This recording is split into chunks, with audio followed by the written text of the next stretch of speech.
4 things to know about retirement that no one is talking about that can improve your happiness, but also your financial situation. And there's going to be a bonus at the end of this video where I'm going to speak directly to what I've experienced with clients helping thousands of people retire that helps to lead to more fulfillment and happiness in retirement.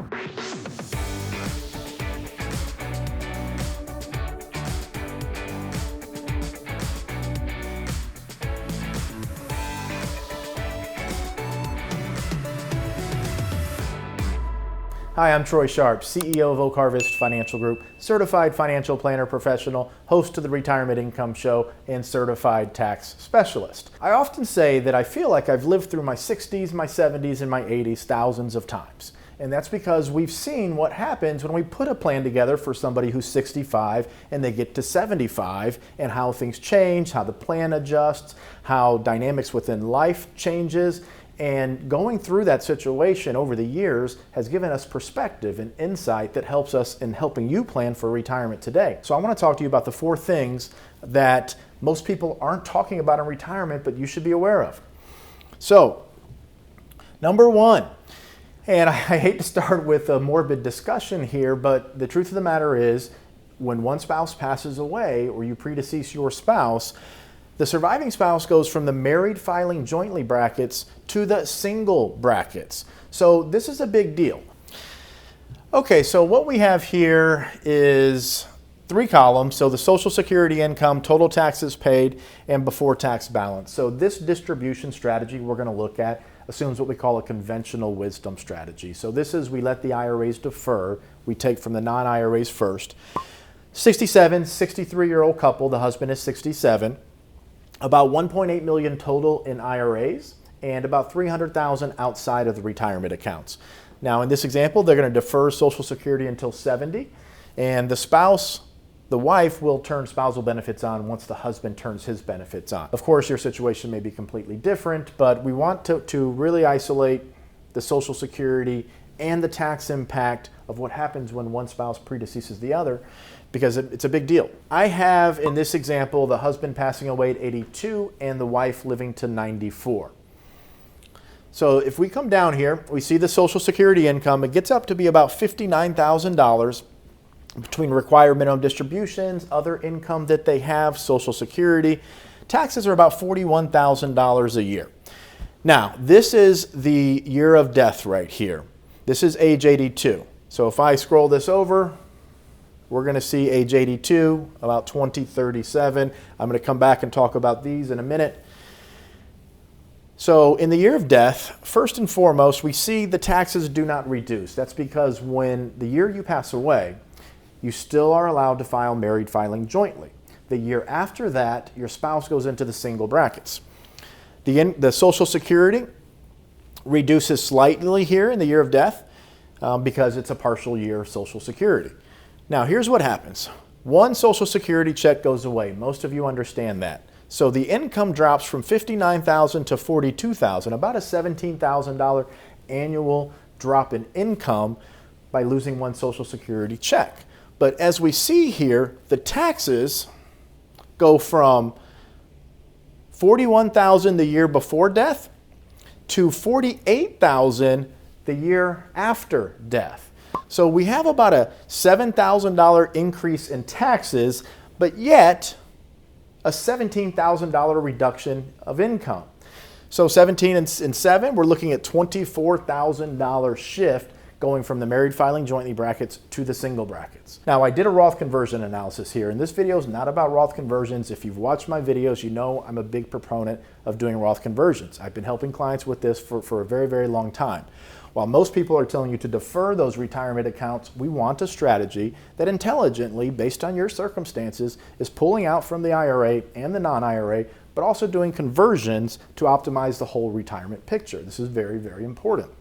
This is what a good advisor should be doing. So if I take the year of death and the year after here, so there's nothing we can do about Social Security. This is the Social Security column, this is the tax column, this is the balance column. Nothing we can do about Social Security. One check goes away. There's no strategies there. But a Roth conversion strategy that was put in place prior to this, of course, upon retirement, this is what happens. The year of death, or the year before death, taxes are about $22,000, $21,993. The year of death, $22,000. The year after death, $19,000. So the taxes actually go down in this scenario. So if we look over here, this is a summation. So $820,000 in total taxes paid over the course of this example, the whole retirement and taxes paid. 5.4 is the estimated ending balances of these accounts. Compared to doing no Roth conversions, 1.29 million in total taxes paid estimated, and an ending balance of 4 million. Okay, so we have a difference in ending balances, 5.4 to 4, so it's an additional 1.4 ending balance from doing the tax strategy versus not doing the tax strategy.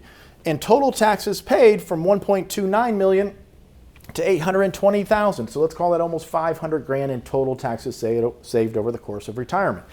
That's not the purpose of this video. The main purpose was to talk about the significant reduction in Social Security income, the $17,000 loss of income because one spouse passes away, but how in the non-Roth conversion example, the taxes actually went up. Just be aware, everyone's situation is different, but know that when one spouse passes away, that year is the last year you can file married, and then the next year you go into the single brackets. Now the exception to this is if you have a dependent child under the age of, I think it's 16 or 18, you get 2 years to file married filing jointly. So there is that exception.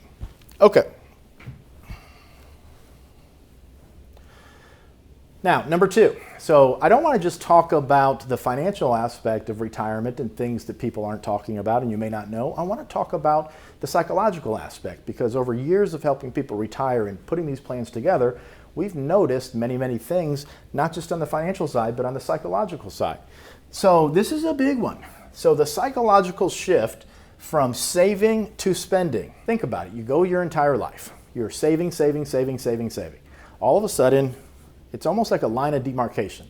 The paychecks stop, you enter into the retirement phase, and now you're no longer saving. You have to take everything that you've saved and come up with your own plan for spending that money. You have to determine your taxes, your spending, when to take Social Security, and how all the rest of it ties together. But psychologically, we're shifting from a savings mode to a spending mode. And what we've seen over the years is a lot of times, especially people who come to us, if they've been retired for a little while and all they have is an investment account. They don't have a real plan. They're not connected to their money. And what this does is it causes, for a lot of people, a fear of running out of money down the road. So they pinch pennies today. They don't spend as much as they could otherwise because they're not connected to their money. So a financial plan, a real financial plan, I'm not talking about one of those kind of, we call it antiquated because we do all our financial plans digitally, but I'm not talking about one of those kind of plans you get, you go to see an advisor, they give you a paper plan and it has your asset allocation and a bunch of other things on it. That's not a plan, okay? I'm talking about a real plan that answers the questions, do you have enough? Can you retire? Can you stay retired? How much income to take? How much income can you take but also maintain your standard of living when considering inflation?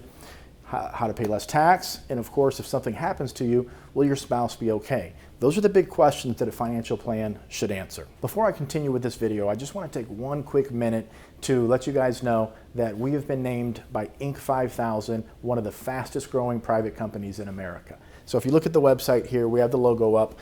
And it's something that, for me, speaks to not only our clients, I want to thank you very, very much, but it speaks to the reason people become clients at Oak Harvest is because it's not just about the investment management and retirement. You have to have the investment management plan, working with the income plan, the tax plan, healthcare plan, and the estate plan. Bringing it all together, our Retirement 360 process has helped us achieve this award. It's based on revenue growth from 2017 through 2020. And the fact that we're now one of the 5,000 fastest growing companies in America, I couldn't be more proud of everyone here that works day in and day out to help manage the investments, put the plan together, manage the taxation strategies, and bring that together for you, our clients. So thank you very much. Number 3, IRMAA. IRMAA is a big deal. So IRMAA stands for Income Related Monthly Adjustment Amount. Based on your modified adjusted gross income, which is all of your income, with your tax-free income added back on top, plus certain deductions, It's your modified adjusted gross income. This can increase your Medicare premiums. So here is the 2021 IRMAA brackets for Medicare Part B and Part D. So single tax return, married tax return. Now going back to the married filing jointly, going into the single brackets when one spouse passes away, this also can impact the Medicare premiums in a significant way. So if you're single, $88,000 or less, you pay the $148.50 for your Medicare Part B premium. If you're married, $176,000 or less, you pay the $148. But you can see, by the way, this is per spouse. So $148.50 per month per spouse. As your income increases, whether you're single or married, your monthly Part B premium also increases because of IRMAA. Now, I know I'm going to get comments that someone's going to say, Troy, well, no one should be complaining if they have $200,000 of retirement income. Well, our average client has a net worth somewhere between $2 to $3 million, and that's really who I'm talking about here. Now, over time, with poor planning, poor distribution planning especially, your IRA balances are going to grow a significant sum of money. And once required minimum distributions start, it can be very easily, because you add the RMDs on top of Social Security, on top of any of your investment income, it's very easy to get into these range if you have an IRA that's worth $1 million, $1.5 million, $2 million, $3 million. So understand that these numbers look big, and you may only spend $80,000, $90,000, $100,000 a year, but with poor planning, you can very easily find yourself in these brackets later in life if you've done a good job saving and investing over the course of your career. It's not just Part B. The increases to Part D are less, but we have the same thresholds. And here are the Part D premium increases. Now, what's the solution for this? Well, there's one solution that I want you to be aware of, and that is many of you will be retiring. Let's say you retire at 66 and you're on Medicare and you make $150,000 a year, you have Social Security, whatever it is, if you fall into those thresholds. The Social Security Administration has a Medicare income-related monthly adjustment amount life-changing event form. So you can just Google this and you can find it. And what that does is they know that you will not have the same income as you did 2 years prior. Why 2 years prior? Because when Medicare calculates your surcharges, they're looking at your tax return from 2 years prior. So it's 2021 now. Your Medicare premiums, if you're in the IRMAA categories, are based on your 2019 tax return. Your next year Medicare premiums will be based on your 2020 tax return. So if you lose your income, if you retire, if you lose a spouse and income changes, you can let Medicare know that even though 2 years ago you were in this bracket, now you're not going to be because of this life-changing event. And for that year, you have to report what your estimated income will be for the upcoming year, and then you will not go into that bracket, that Medicare IRMAA surcharge. Now, once you file your tax return and they reconcile what you told them your income would be versus what it actually was in a couple of years, if you were incorrect or mistaken, then they will send you a bill, okay? And you will have to pay back taxes or back payments based on the difference. So this is just for a life-changing event, one time. Social Security is going to look at your tax return every single year, and it's based on 2 years prior, but if your income in future years then exceeds the thresholds, you will again have to pay IRMAA surcharges. So this is just for a life-changing event, but most people aren't talking about this. Most people do not know about this form, and this could possibly help you keep your Medicare premiums down. Number 4, once you retire, as you can see here, you have to psychologically adjust because you've probably been going to work, you and your spouse possibly, for 35, 40, maybe 45 years. And if you both retire, or one of you are retiring, or whatever that situation may be, you have to psychologically prepare to get ready to spend a lot more time with your significant other. Now, for some of you, this is going to be no big deal. For others, this is going to be a big challenge. I don't have a solution for this, unfortunately. One thing that I have seen, though, over time is that couples that go to marriage counseling upon retirement, we've had some people do this before in the past just to learn how to communicate with one another better, can make for a little bit of a more happier time together, maybe if things aren't perfect right now. But what I want you to take away from this is the psychological preparation, okay? Talk to your spouse, talk to your friends, talk to your neighbors, talk to your therapist, talk to whomever that can help you understand how to improve your marriage. Okay, this isn't a marriage counseling channel, but it is something that I've seen over the years that I want to make sure you prepare for. Okay, now we're going to move into the bonus. And again, it's a psychological aspect, but this is really, really important. How to find fulfillment and happiness in retirement. Okay, so this is just, again, my experience, because when we're doing retirement planning, we really, really get to know our clients. I don't think you can truly do the best job unless you understand who it is that you're working with. It's not just about the investment portfolio. Our job as retirement planners is to put that whole puzzle together. And in order to understand what that puzzle looks like, if you think about an actual puzzle, you need to know what the picture on the box looks like, okay?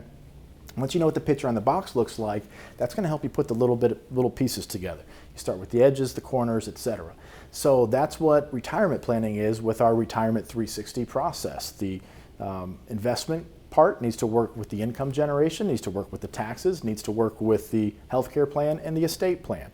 Now, when it comes to finding happiness and fulfillment, if we really truly understand you, this is what we've learned over the years, is that plan is much better, of course. So on the financial side of things, you don't have to worry about it. The market's going down, the market's going up, etc. But what you should focus on, from my experience, is try to identify what are the things that you did during your working years that gave you true happiness and true fulfillment. We all have the basic emotional need to be fulfilled, to find happiness, at least to the greatest extent possible. Maybe you mentored younger employees and helped them develop and grow. Maybe it was working with machinery or working with your hands on things. Take understand the emotional fulfillment that gave you and why that made you happy and happy to go to work. And then try to identify something similar that you can do that fulfills that same emotional need and is similar to what you were doing in work, but now you're doing it as a passion or a hobby in retirement. So keep that in mind. What made you happy during work? What were you actually doing? What did you enjoy doing? And how can that transfer over to the hobbies and the passions and how we spend our time as an individual or with your spouse in retirement? And if you can do that, that can help lead towards more fulfillment and happiness in retirement from my experience. If you like this video, make sure to share it with a friend or family member. Of course, hit that subscribe button and hit that thumbs up or thumbs down if you don't like it. And that little bell icon, that will turn on notifications, so you will be notified whenever we upload more content like this and also about retirement.